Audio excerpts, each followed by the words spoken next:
It's been just me and my daughter Amy here in our flat for a while now. I work shifts at the local hospital. Life hasn't been easy, but we've got by. Then Amy met her boyfriend Dean. He seemed a nice enough lad at first, and Amy was happy for the first time in ages. Then Dean started inviting his mates to the flat. There were more and more of them. There were people coming and going at all hours. Amy said it was fine, but I felt uncomfortable. At first, they were having parties whilst I were on nights. There were always a bit of weed and booze left over, but I thought I'd rather they did it where I knew that they'd be safe. Then they started turning up more and more often.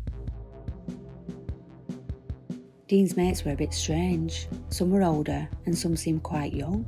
They were always fighting and yelling at each other. They all carried a load of cash, but I didn't question it. I thought they worked together selling cars. Now that I think about it, they often had laptops and a few phones each.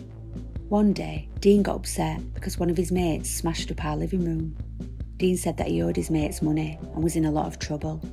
I wanted to help him and to protect Amy, so I stayed quiet. I even gave Dean my bank card and PIN number because Amy thought some money might get them out, but it only made them worse. I only found out what had been happening in the flat when I caught up with a neighbour. She'd been avoiding me. She told me that Dean and his mates had been selling drugs from my flat, and she thought I was taking them too. Someone even turned up at the flat once, thinking they could pay to sleep with someone here. I hate to think what else happened when I was away. I wanted them out, but whatever I tried, I couldn't get them to leave.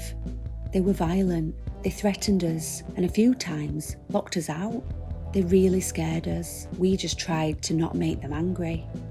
A fireman came to the flat to check our alarms. He noticed the mess, all of the people there, and that me and Amy looked really scared. He called the police, who came with someone from the council. It took a while, but they made it that just me and Amy were allowed in the flat. They put in new locks and alarms, which helped us to feel safe again.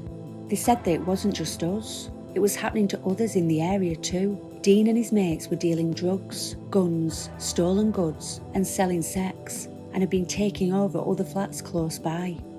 We've been victims of something called cuckooing.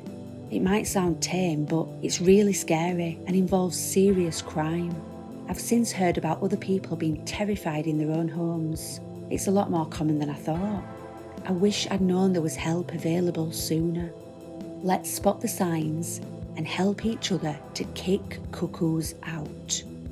If you think this could be happening to you or someone you know, do get help as soon as possible. If you have concerns about someone's home being taken over by intimidation or force, then please call the police on 101 or report to 101 online. If you think there is an urgent need for police to attend, then please call 999.